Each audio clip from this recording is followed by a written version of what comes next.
Welcome to the first session of our dyslexia course. In this first session today, we're going to have a look at a number of different topics around dyslexia to introduce you to the overall field. So some of the things that we will look at are the current evidence-based practice and definitions of dyslexia. We'll have a look at the phonological deficit hypothesis in easy to understand language, which is one of the core components to help us to understand how children present with the difficulties that they do. We look at how a dyslexic brain processes written content and reading material differently. And we look at how dyslexia can be distinguished from general reading difficulty and how we can tell the difference between the two. So I will share the slides with you now and then we'll get started.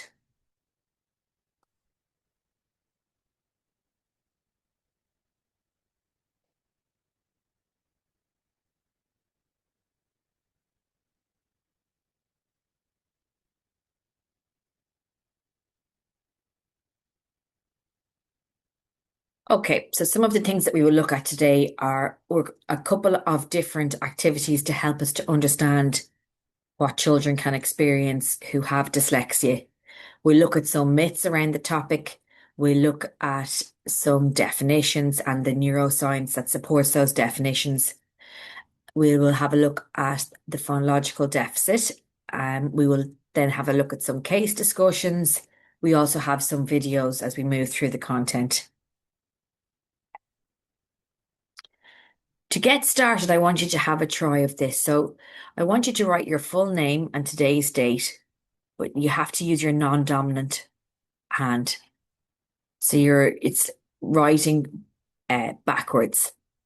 So pause the video and give yourself 90 seconds to do this activity. And I want you to think about how it feels to try and do this and get your feedback, or even write down some notes about how the whole experience was for you.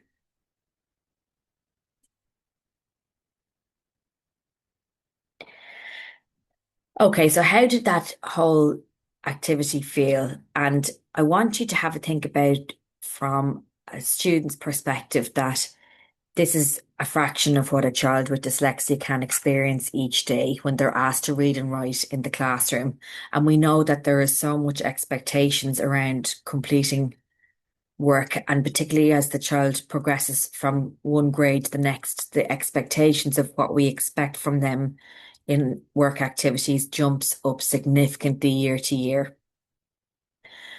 And what we know is that from our research that it's not that children are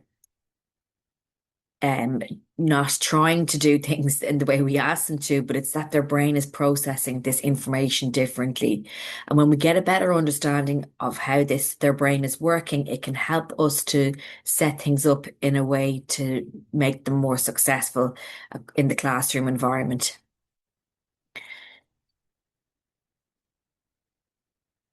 If we think about some of the myths that surround dyslexia, this may be some of the things that you've already heard yourself. So if we have a quick look at some of the common myths.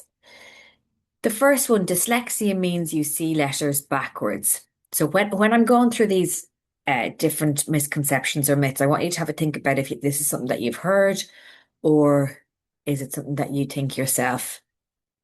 The second one, dyslexia only affects reading. Sorry. Third, then children with dyslexia are just not trying hard enough. The fourth, dyslexia affects more boys than girls. Number 5, dyslexia can be outgrown. And number 6, dyslexia and low intelligence often go together. So just to address some of these common myths together first. And the number 1 then, dyslexia means you see letters backwards. And that's a persistent kind of myth around the experience children have of dyslexia.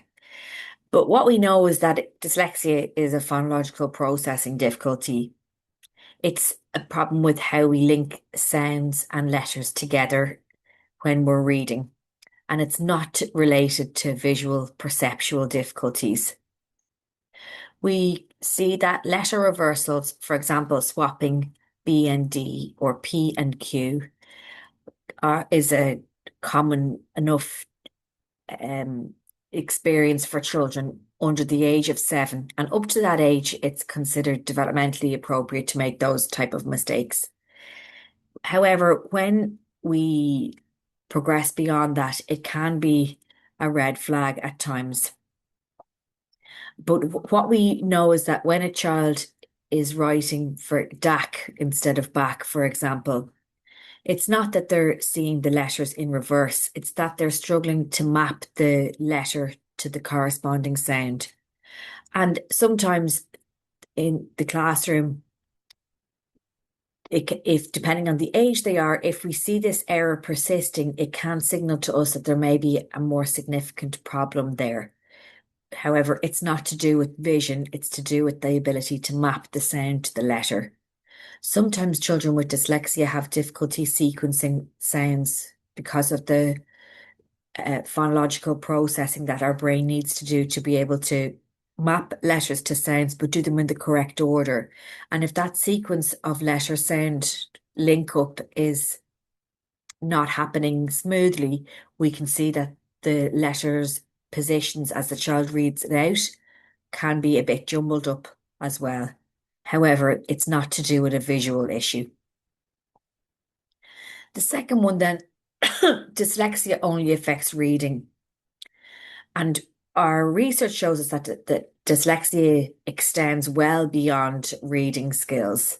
So it's not just about how a child reads, it's about naming things from memory. It can be to do with processing speed.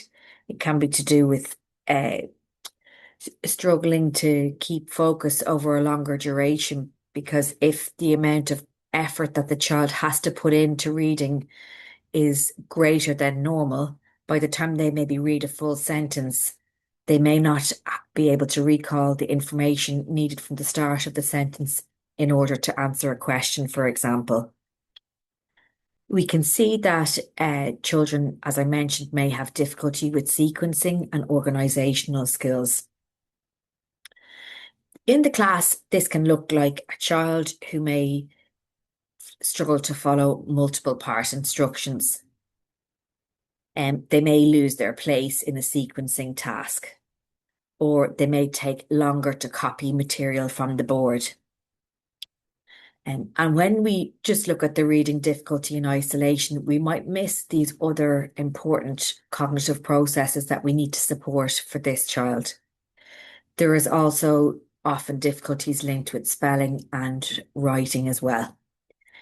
So it isn't just about reading. Number 3, children with dyslexia are not trying hard enough. And I think I kind of referred this one already at the start, that this is a bad mindset to go into with things, because when we want children with dyslexia to improve in their reading, we need to ensure that we protect their confidence and we make it clear to them that what's happening in their brain is a neurological difference to maybe how their friend is processing written and reading information. So it's not to do with effort, it's to do with how our brains are wired. And that means that no matter how much effort we put into something, it's not going to necessarily make it better. In our course, we will look at best practice around supporting children with literacy difficulties and how we should set things up and teach them different phonics. However, the belief that the difficulties are happening because a child is lazy or they're not putting in the effort is totally incorrect. And for us to help children, we need to ensure that they also understand that about themselves, that their brain is working differently, and we will be able to give them some additional supports to help them access this material in a similar way to their friends. Oh, sorry. Okay, so the next one then, dyslexia affects more boys than girls. And in previous times boys may have been flagged a bit more readily, and because they may have demonstrated some more behavioral based symptoms, they're sometimes flagged quicker than girls for that reason. However, we know that nowadays from research that the prevalence is almost 50-50 across boys and girls. And we see that girls can often internalize difficulties. They can become more anxious, more quiet, and they tend to try kind of go into the background. Whereas maybe we see with boys that they might exhibit more avoidant behavior, like asking to leave the classroom. It could be making jokes or shouting out or doing other things to divert attention away from their reading difficulty. And that means then that sometimes we can miss girls who are presenting with dyslexia symptoms if they aren't showing that overt behavior. However, we know from research that it's actually about 50-50 in terms of prevalence. Dyslexia can be outgrown, and we know that dyslexia is a lifelong condition. So it's not going to disappear as the child gets older or matures. However, the necessary compensations that are needed for that child may change. The demands of the environment can be adapted to suit that child's needs in a better way. So that can help them to be more successful. Also, when children are engaging in targeted literacy intervention, we see an improvement in their reading. So the idea that we can outgrow dyslexia is incorrect. However, the child's skills around reading can change, and if we are providing scaffolds and supports, then they may be much more able to cope with it and still access many reading and writing activities like the rest of the students in the class. And one great benefit with technology development and AI is that we are getting lots of easy to access support tools now, and they're much cheaper than before. And this means that these barriers are becoming less and less prohibitive for children.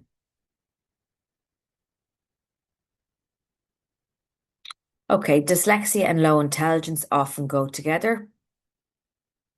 And we know from research that it's not a reflection of cognitive ability. So dyslexia, in terms of how it's diagnosed, it's usually will be spoken about as an isolated difficulty with literacy skills, with other cognitive skills relatively standard or average, because from that we can be sure that the difficulty relates to literacy skills primarily.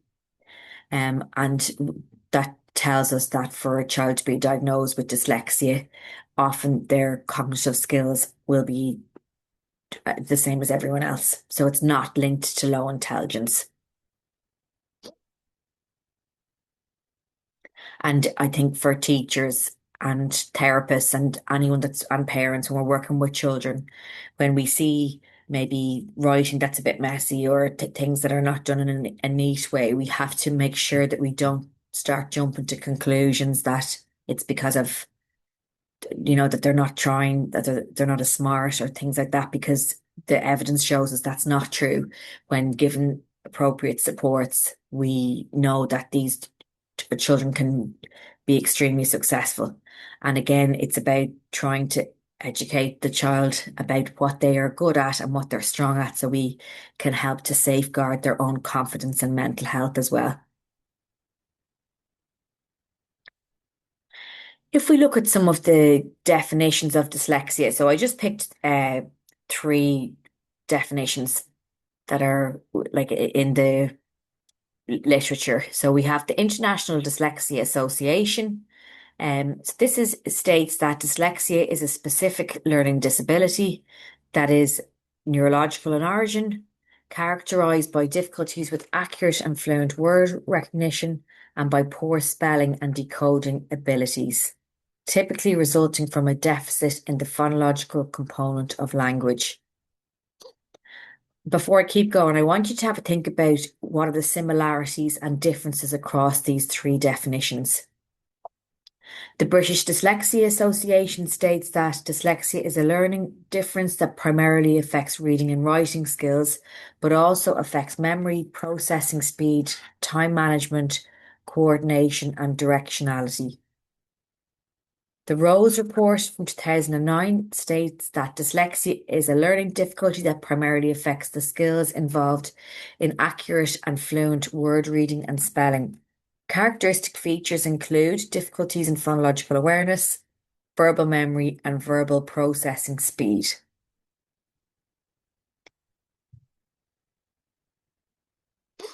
So if we think about the definitions that we have looked at just now, some of the similarities across the definitions are that they talk about how dyslexia impacts reading and spelling accuracy and fluency.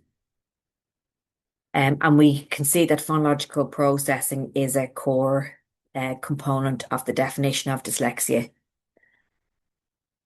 And we also can see that there's no mention of intelligence or IQ in the definition.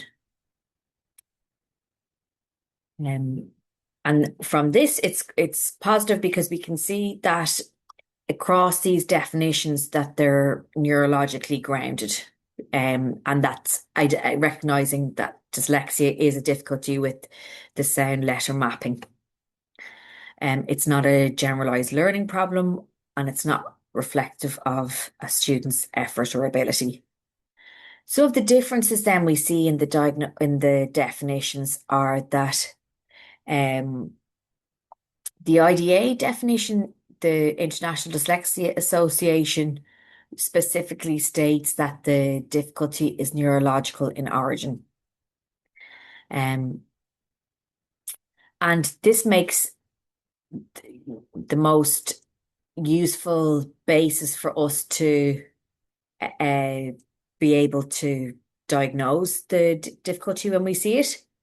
The Rose Report kind of lines up more closely with the IDA definition by saying that but also adds in that it can relate to verbal memory, verbal processing speed as characteristic features of the difficulty.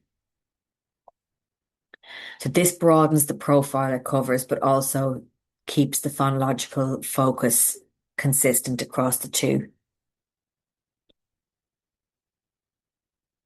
And we see that the British Dyslexia Association highlights the term learning difficulty differences rather than it saying disability or difficulty. And that's a deliberate choice in wording because then it shows that it's a cognitive variation and it's not seen as a deficit. It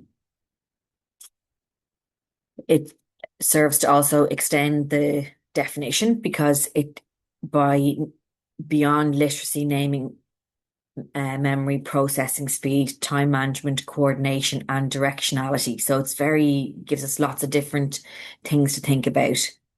It's the broader framing then helps to strengthen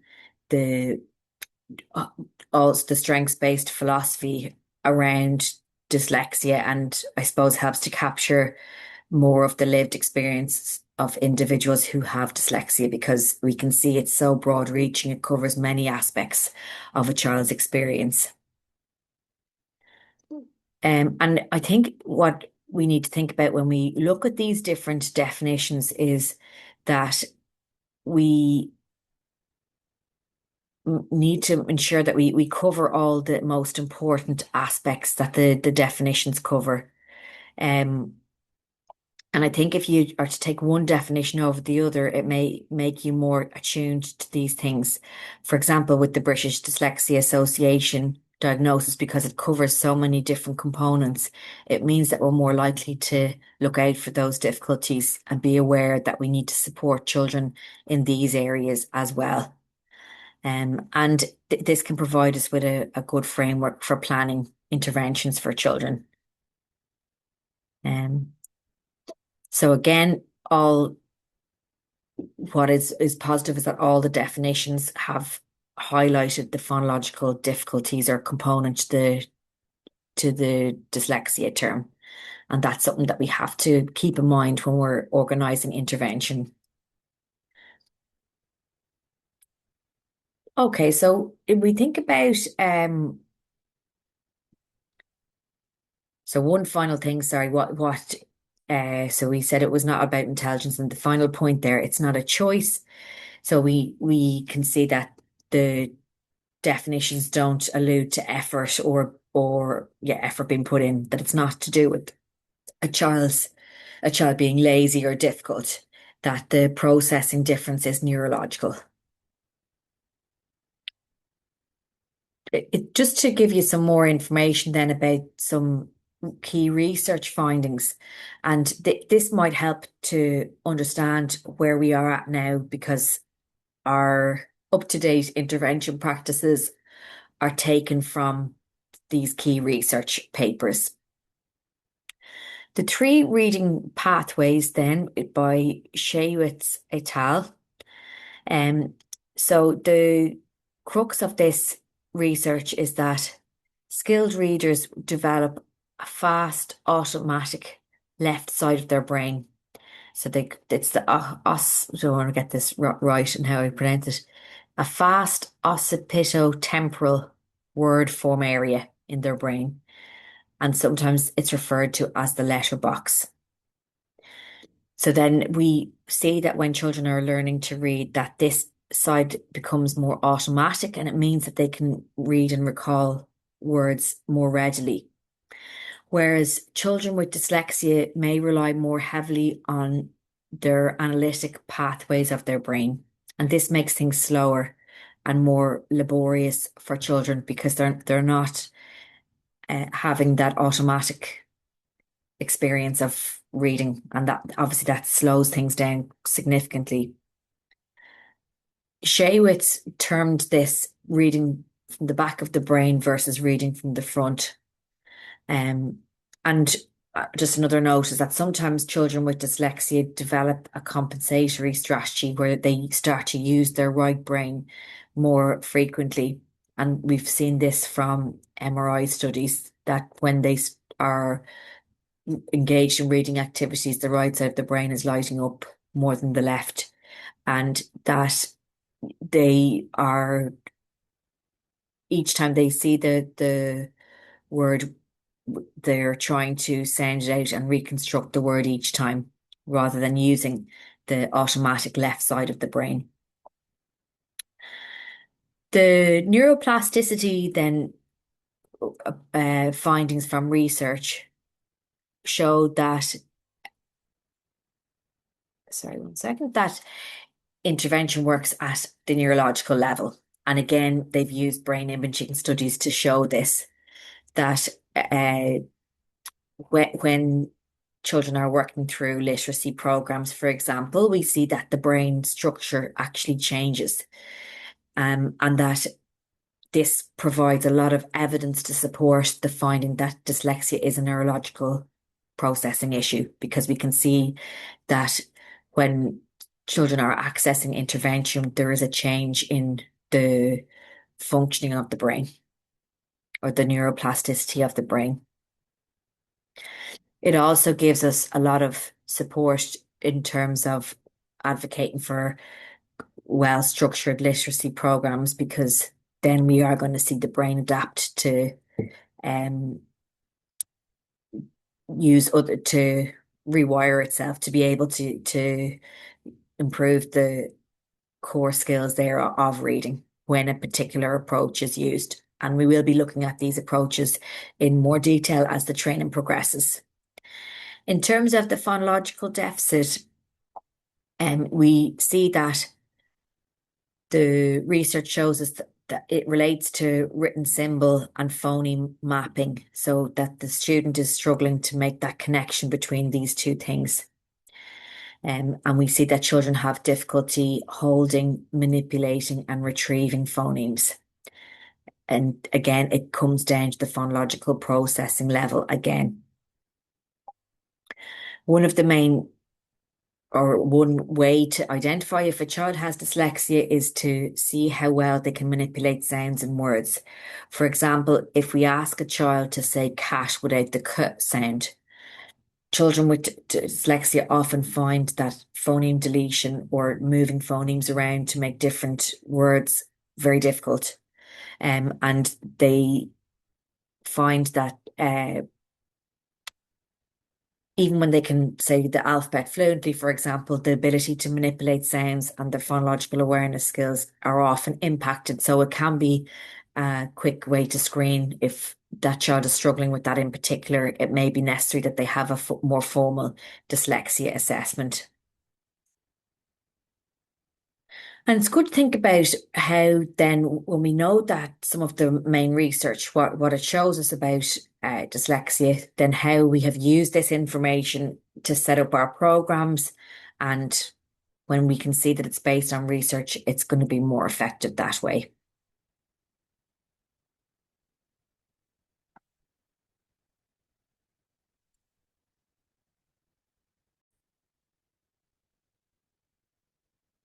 Now we'll have an opportunity to practice out some different activities with reading and writing to help us to understand some of the phonological deficit experiences that children can have. So the first one we're going to do is the Pig Latin reading.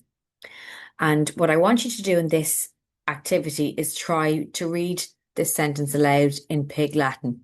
So that involves moving the first sound or consonant of each word to the end and adding a. And I want you to have a think about the different hesitations, errors, and the loss of comprehension that happens as a result of it.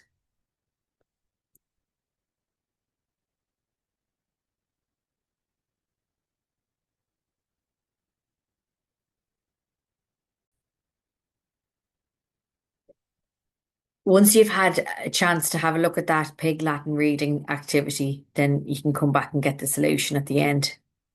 So if you want to pause the video while you do it. The second one is the spoonerism challenge, where you have to swap the first sounds of the word pairs, and see how quickly you can do it. So with the Pig Latin reading task, the sentence that you should have got to is, "This Pig Latin is harder than it looks." And with the spoonerism challenge, then the words cold fish should become fold kish, pink car becomes kink par.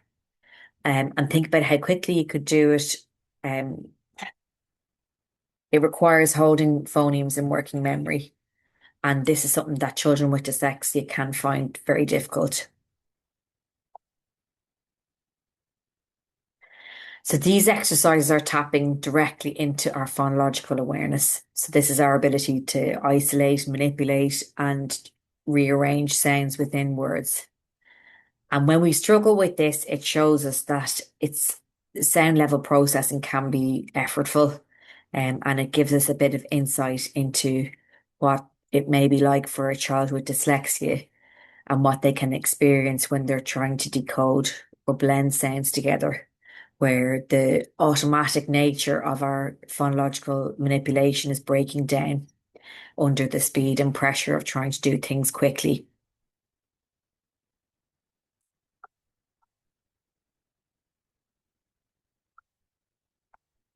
Okay, so we'll have a look at these examples of 3 students with dyslexia.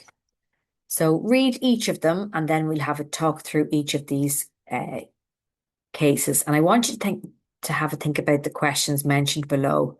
So could this be dyslexia? What leads you to think this? What else might explain this profile?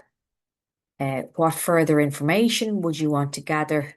And what should happen next for this child? So Amira is age 7 and she's in year 2. So well below expected levels in reading and spelling. She's newly arrived from the UAE. Arabic is her home language and she's 8 months in an English medium school. The teacher suspects dyslexia. So if you want to pause the video and write down your answers to the questions below and then come back to it.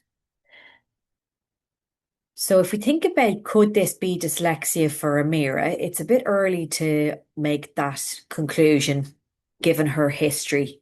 She's been in an English speaking environment for 8 months and this indicates that maybe she hasn't had sufficient time to within the English language context, and that her difficulties may reflect that she is acquiring an additional language rather than a phonological processing difficulty.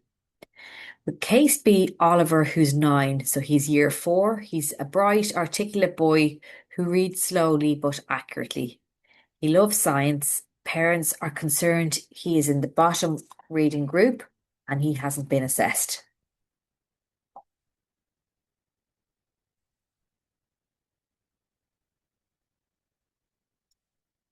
So just before I continue on with Oliver, I missed a couple of the questions for Amira. So what further information would we want to gather? We want to see how she's performing in Arabic literacy. We want to look at things like the family literacy, history, what's happening at home. We could do a classroom observation. We can collect data of how she's performing within the class. We could look at the teacher's report on how her oral language skills are developing, and we can see is there any difference then with her spoken language skills versus literacy development. And if she's given extra support in English, do we see that these difficulties are persisting in spite of being given extra support? And if we think about what should happen next for Amira, we want to monitor her progress with structured English as an additional language support, and do that for at least one full term. And then if things are still not progressing, we may consider a referral. But we have to make sure that we give her enough time to see if she gets the benefit from this additional instruction. And if the difficulties are persisting in spite of the supports that are being given to Amira, we may need to look at completing a bilingual informed assessment.